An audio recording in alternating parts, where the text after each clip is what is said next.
Hello students, how are you? Welcome to SBS English classes. We are here to study 10th class annual exam paper model number 1 2023. Subject है English 10th class students. ये 20 marks का हमारा multiple choice questions आएंगे। हम सबसे पहले question paper को समझते हैं। नोट फर्स्ट पॉइंट है, this question paper is divided into 2 sections. ये हमारा प्रश्न पत्र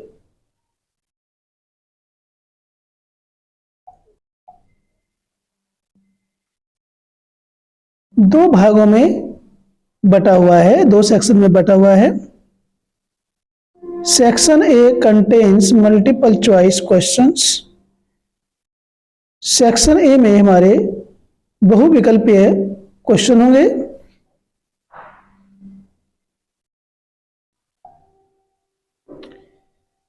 third point, section B contains descriptive answer type question. B section में हमारे डिस्क्रिप्टिव यानी कि वर्णनात्मक बड़े बड़े क्वेश्चन होंगे। फोर्थ पॉइंट है, ऑल क्वेश्चंस आर कंपल्सरी। सारे क्वेश्चन अनिवार्य हैं। फिफ्थ पॉइंट है, marks are indicated against each questions. प्रत्येक क्वेश्चन के सामने अंक दिए हुए हैं। ये हमारा सेक्शन ए है।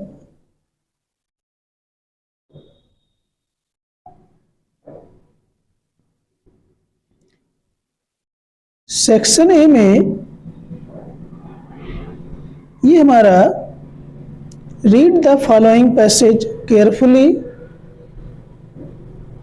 And answer the questions that follow, choose the correct option.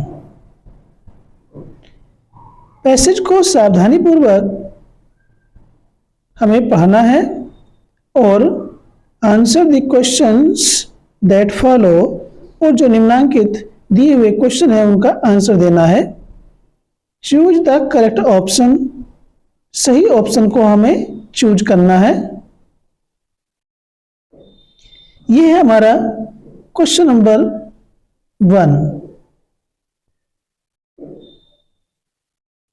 1 में हमारे 3 क्वेश्चन हैं।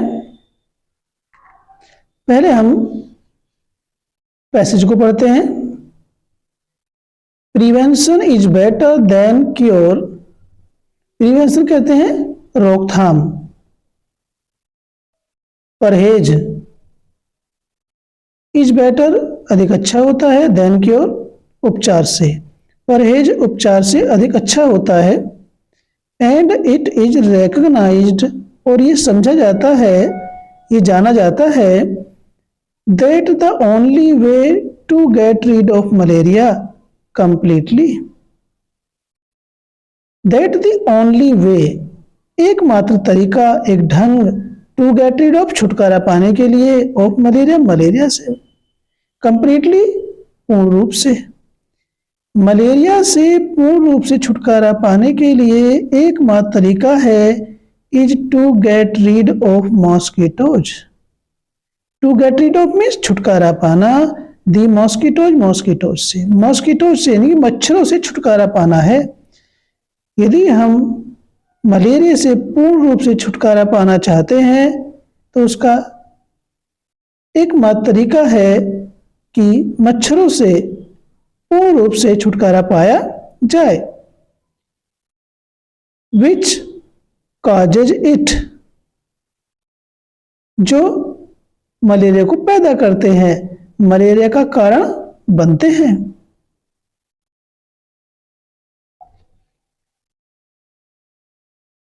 Malaria is associated with damp and marshy land. Malaria is associated, malaria संबंधित है इज एसोसिएटेड संबंधित है विद डैम्प नमी एंड मार्सी दलदली जमीन जहां पर खूब दलदल सी रहती है। मलेरिया नमी और दलदली जमीन से संबंध रखती है।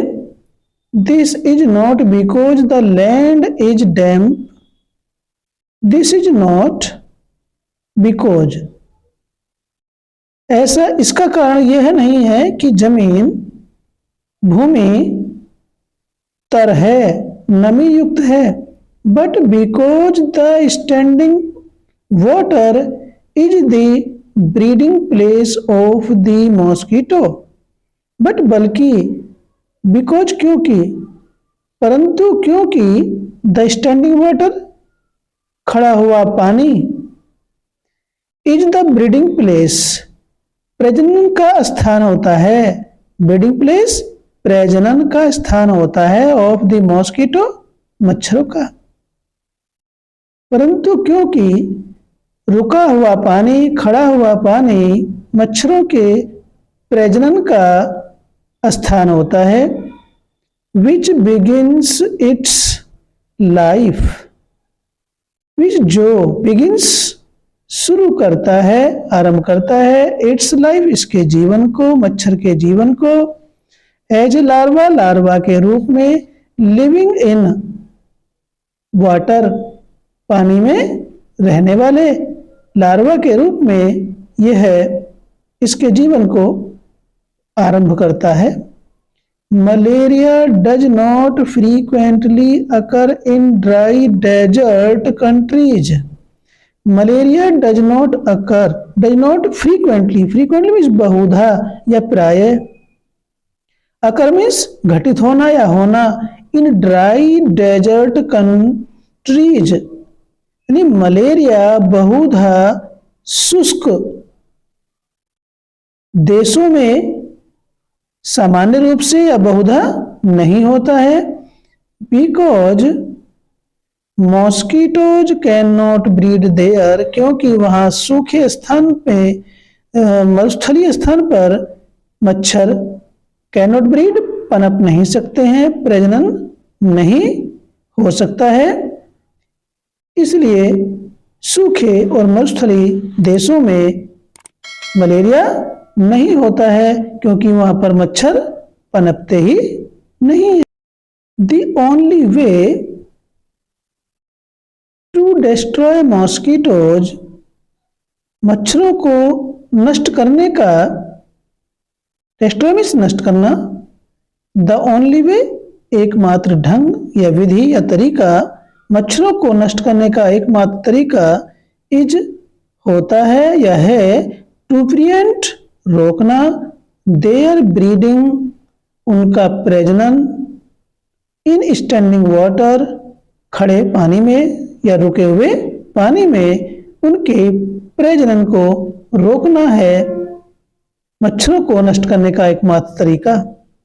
दिस कैन बी डन, ऐसा किया जा सकता है, by draining all ponds and pools, सभी तालाबों को या और गड्ढों को का पानी निकाल करके संभव किया जा सकता है, एंड कीपिंग देम, और उनको रख के, कवर्ड ढक करके, या उन तालाबों को गड्ढों को ढक करके, इन द ब्रीडिंग सीजन प्रजनन के मौसम में, ऋतु में, विद ए फिल्म एक परत जमा करके, ऑफ केरोसिन ऑयल मिट्टी के तेल से, या तो इनके प्रजनन को या मच्छरों को नष्ट करने के लिए या तो हम खड़े पानी में उनके प्रजनन को रोक सकते हैं, या फिर तालाबों को और गड्ढों को का पानी निकाल करके उनको सुखा करके, या फिर उन तालाबों और गड्ढों के ऊपर क्या करना है,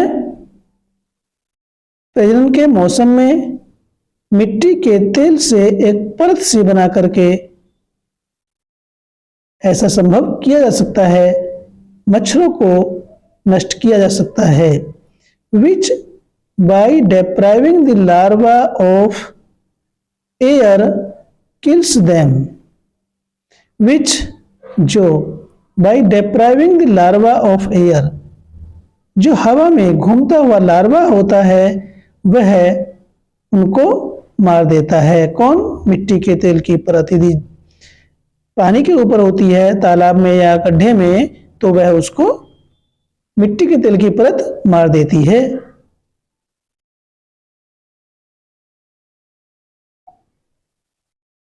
इसी पैसेज पर आधारित ये हमारा क्वेश्चंस दे रखे हैं। ये हमारा क्वेश्चन नंबर 1 है। What causes malaria? ऐसी कौन सी चीज है जो मलेरिया को उत्पन्न करती है या मलेरिया का कारण बनती है? मॉस्किटो, मच्छर, B marshland, C larva in standing water, D desert. तो स्टूडेंट्स इसमें सही ऑप्शन है मॉस्किटो। मॉस्किटो इसका सही आंसर है।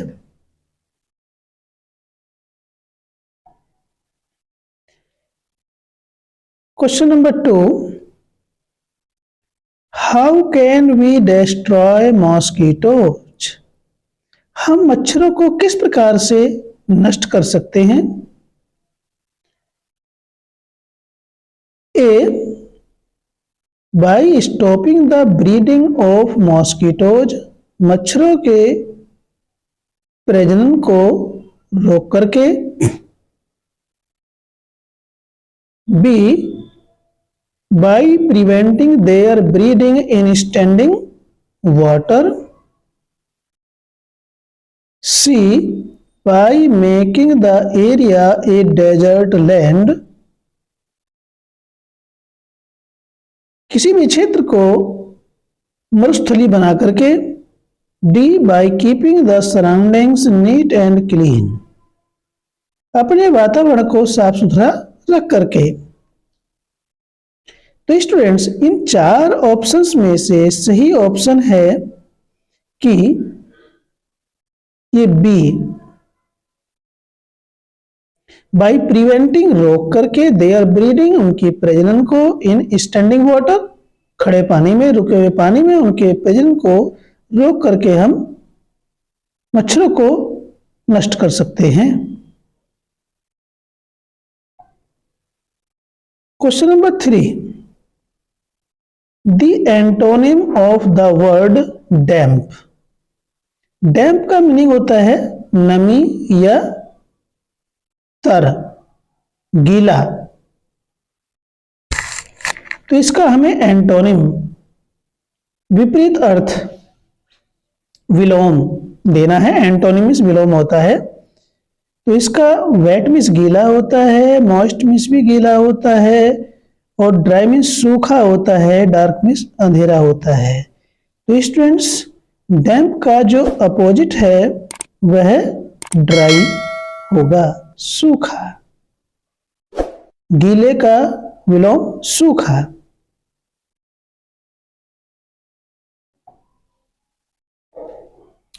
Question number 4, choose the correct option to answer the following. Choose means चुनिए, द करेक्ट ऑप्शन, सही विकल्प, टू आंसर द फॉलोइंग, निम्नांकित का आंसर देने के लिए, उत्तर देने के लिए। क्वेश्चन नंबर 4 है the boys learn grammar in the class. लड़के कक्षा में ग्रामर पढ़ते हैं या सीखते हैं। पॉइंट आउट नाउन, इस सेंटेंस में हमें नाउन कौन कौन से हैं ये फाइंड आउट करना है। फर्स्ट ऑप्शन है बॉयज, इसमें इस सेंटेंस में बॉयज नाउन है। बी बॉयज, ग्रामर, क्लास, तीनों हैं। सी ऑप्शन है लर्न, ग्रामर या लर्न और ग्रामर नाउन है। डी बॉयज क्लास या बॉयज और क्लास हैं।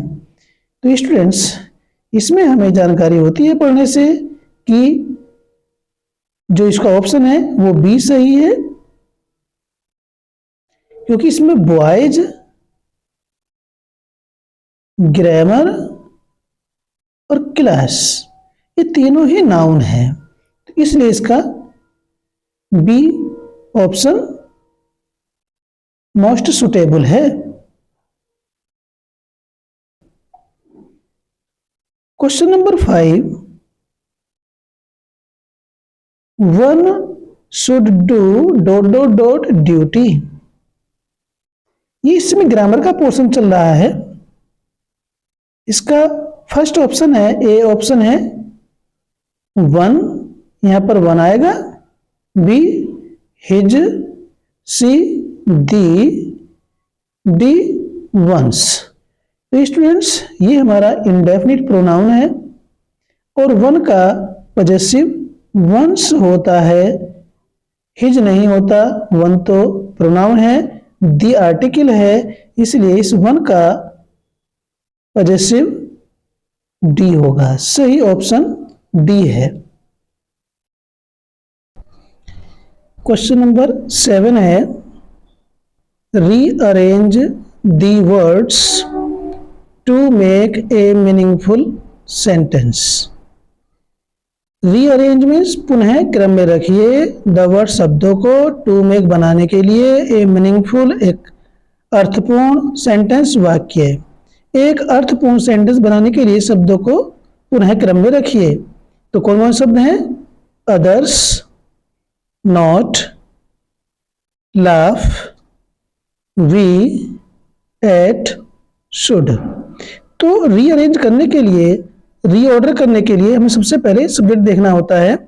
सब्जेक्ट इसमें वी, फिर हेल्पिंग वर्ब देखते हैं शुड, उसके बाद नॉट भी आया हुआ है, नंबर 3 पर नॉट आएगा, फिर उसके बाद मेन वर्ब, और मेन वर्ब के बाद यहाँ प्रीपोजिशन आनी है एट, और उसके बाद अदर्स।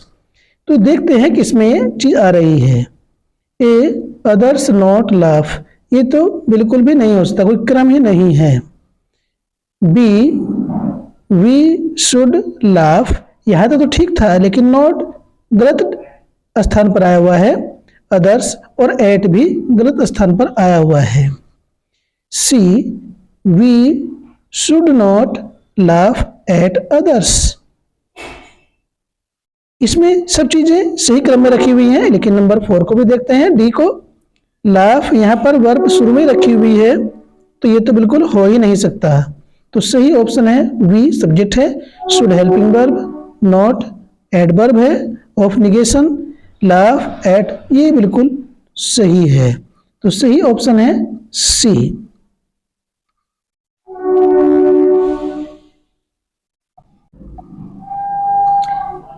नंबर 8, सी हैज, ये खाली जगह है, हर होमवर्क। यहां हेल्पिंग वर्ब हैज दे रखी है और यहां मेन वर्ब की फॉर्म भरनी है। यहां पर A B C D 4 forms दे रखी हैं डू की। तो देखते हैं, वैसे ये सेंटेंस हमारा प्रेजेंट परफेक्ट टेंस का है। इसमें मेन वर्ब की थर्ड फॉर्म आएगी, तो डू तो थर्ड फॉर्म होती नहीं है, बेस फॉर्म है। डूइंग आईएनजी फॉर्म है। डिड सेकंड फॉर्म है। थर्ड फॉर्म है इसमें डन। तो सही ऑप्शन है इसका सी।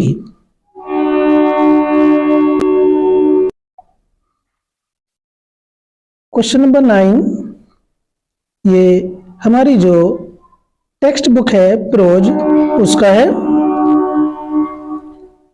Question number 9, read the passage, passage को पढ़िए, गिवन बिलो नीचे दिए हुए, एंड आंसर उत्तर दीजिए द क्वेश्चंस दैट फॉलो, उन प्रश्नों का उत्तर दीजिए जो नीचे दिए हुए हैं।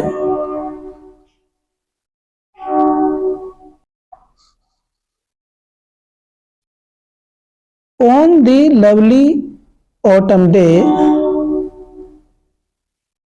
सुंदर बसंत ऋतु के दिन, सुहावने वसंत ऋतु के दिन, आई वॉज accompanied, मैं साथ साथ गया, बाई माई डॉटर, अपनी पुत्री जेनानी के साथ, ऑन द पोडियम, मंच पर।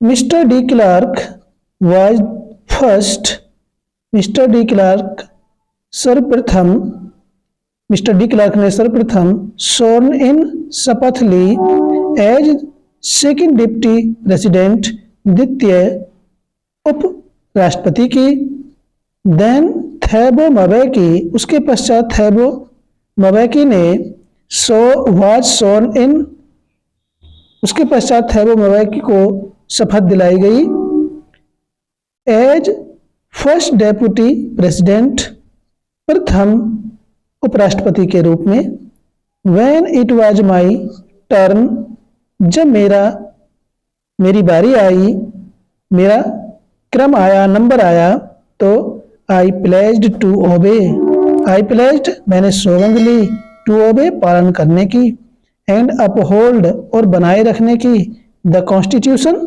संविधान को। तो मैंने संविधान के प्रति, संविधान की आज्ञा मानना, उसके नियमों का पालन करना और उसको अक्षुण्ण बनाए रखने की मैंने प्रतिज्ञा की, and to devote myself, devote means होता है समर्पित करना, माई सेल्फ अपने आप को, और अपने आप को समर्पित करने की शपथ ली, टू द वेल बीइंग, भलाई के लिए, अच्छे कार्यों के लिए, ऑफ द रिपब्लिक, गणतंत्र की, एंड इट्स पीपल, और इसके लोगों के प्रति मैंने शपथ ली। तो मैंने संविधान का पालन करने और उसको अक्षुण्ण बनाए रखने और गणतंत्र और उसकी जनता की भलाई के लिए मैंने अपने आप को समर्पित करने की शपथ ली।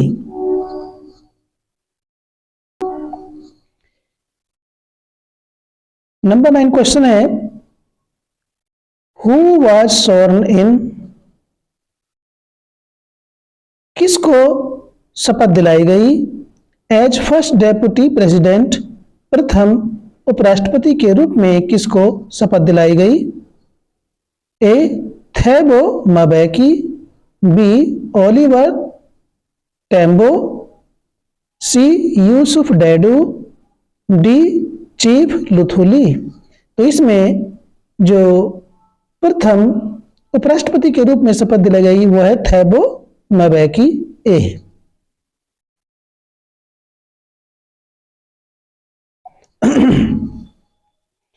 Number 10, what does the word I stand for in the passage?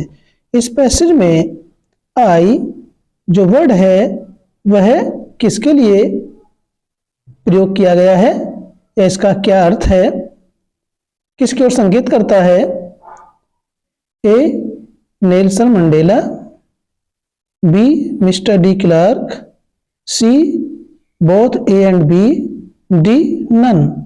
तो इसमें जो पैसेज में जो आई वर्ड प्रयोग किया गया है उसका संबंध नेल्सन मंडेला से है।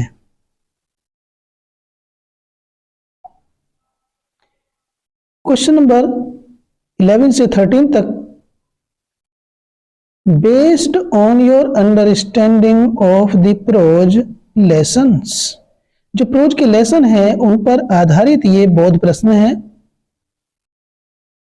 Choose the correct option, correct option सही विकल्प को चुनिए, to answer the following questions, निम्नांकित प्रश्नों के उत्तर देने के लिए।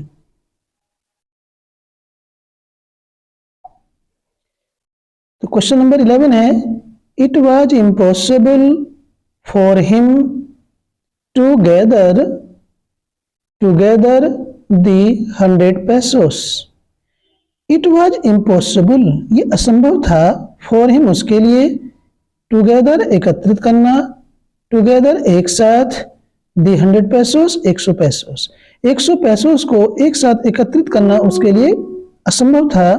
The word him is used for, तो हिम जो वर्ड है किसके लिए प्रयोग किया गया है, गॉड के लिए, लेंचो के लिए, पोस्टमास्टर के लिए, पोस्टमैन के लिए। तो इसमें सही ऑप्शन है दी सी, पोस्टमास्टर। ये भी नहीं है, ये भी नहीं है और ये भी नहीं है।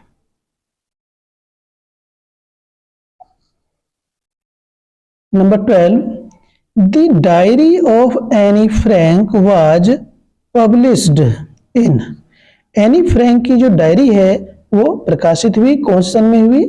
ए 1945 में, बी 1942 में, सी 1947 में, डी 1946 में। तो इसमें जो सही ईयर है वह बी है, 1942 में प्रकाशित हुई। 13, during our childhood in Goa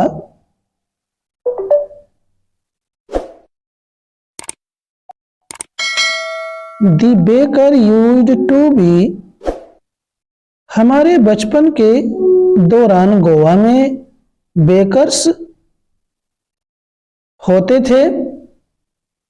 क्या होते थे? A friend, B guide, C enemy, D friend guide champion, sorry companion. ये कंपेनियन है। तो फ्रेंड, इसमें जो 4 ऑप्शन है इसमें सही है कि बेकर गोवा में लेखक के बचपन के समय में फ्रेंड होते थे, दोस्त, गाइड मार्गदर्शक होते थे, कंपेनियन साथी होते थे। तो सही ऑप्शन है इसका D.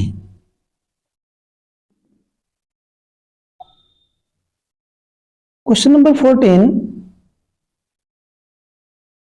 Read the following extract. निम्नांकित अंश को पढ़िए, स्टैंजा को पढ़िए, एंड आंसर दी क्वेश्चंस, और प्रश्नों के उत्तर दीजिए, दैट फॉलोज, जो नीचे दिए गए हैं। He should be lurking in the shadow. He should be lurking, वह छिप रहा होगा, इन शैडो, छाया में, sliding through long grass. Sliding means धीरे धीरे चल रहा होगा, खिसक रहा होगा, थ्रू लॉन्ग ग्रास, लंबी घास में। नियर द वाटर होल, जलाशय के पास। वाटर होल मीन्स जलाशय या तालाब। वेयर प्लम्प डियर पास, जहां पर स्वस्थ मोटे ताजे हिरन। प्लम्प मीन्स होता है मोटे ताजे, मांसल, जिनमें खूब मांस चढ़ा हुआ होता है। डियर मीन्स हिरन, पास मीन्स गुजरते हैं। जहां से स्वस्थ मांसल हिरन गुजरते हैं उस स्थान पर जलाशय के पास लंबी घास में छाया में छिप करके धीरे धीरे खिसक रहा होगा। ये ही कौन है? ये टाइगर है। अब नीचे से क्वेश्चन दे रखे हैं, आइए उनको स्टडी करते हैं।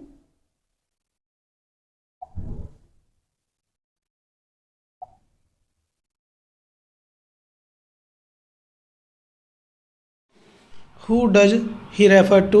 Lion, tiger, water hole, none। इसमें टाइगर आएगा। Why is he lurking in search of grass? In search of water hole, in search of deer, none of these। इसमें in search of deer आएगा।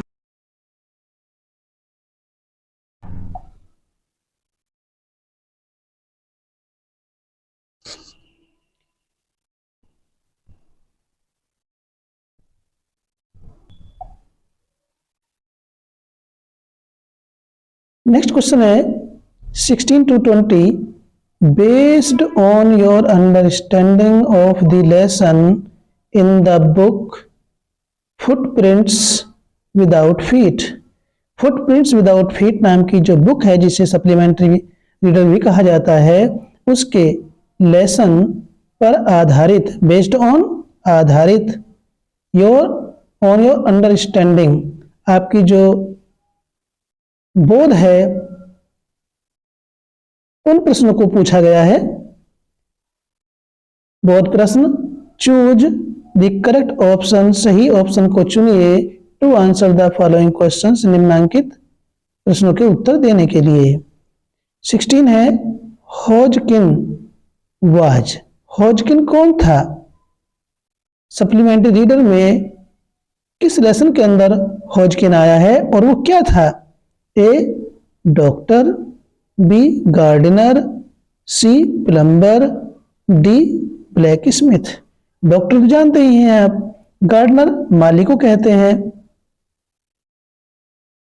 माली, plumber टोटी सुधारने वाला होता है, और ब्लैक स्मिथ होता है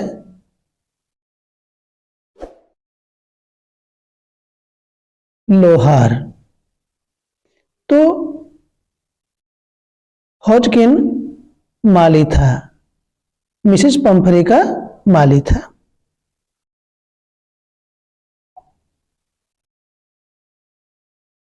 number 17, the thief counted the notes, चोर ने नोटों को गिना। ही फाउंड, उसने पाया, ए 600 रुपीज इन 50, 600 रुपये उसे मिले 50-50 के नोट में। बी 500 रुपीज इन 50, उसे 500 रुपये 50-50 के नोट में मिले। सी 650 रुपीज इन 50, उसे 650 रुपये 50-50 के नोट में मिले। डी 700 रुपीज इन 50, उसे 700 रुपये 50-50 के नोट के मिले। तो इसमें सही ऑप्शन है ए, उसे 600 रुपये 50-50 के नोट के मिले थे जो लेखक ने तकिए के नीचे रखे थे।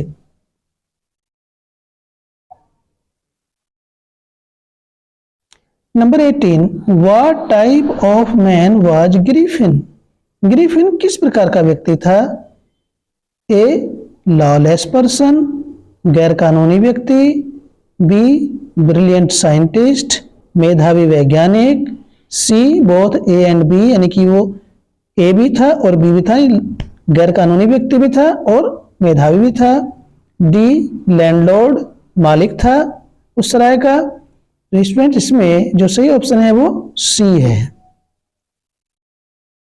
ग्रिफिन बुद्धिमान वैज्ञानिक था, लेकिन साथ में वह एक गैर कानूनी व्यक्ति भी था, तो सही ऑप्शन सी है। 19, व्हाट डिड आई, ये आई नहीं है सॉरी,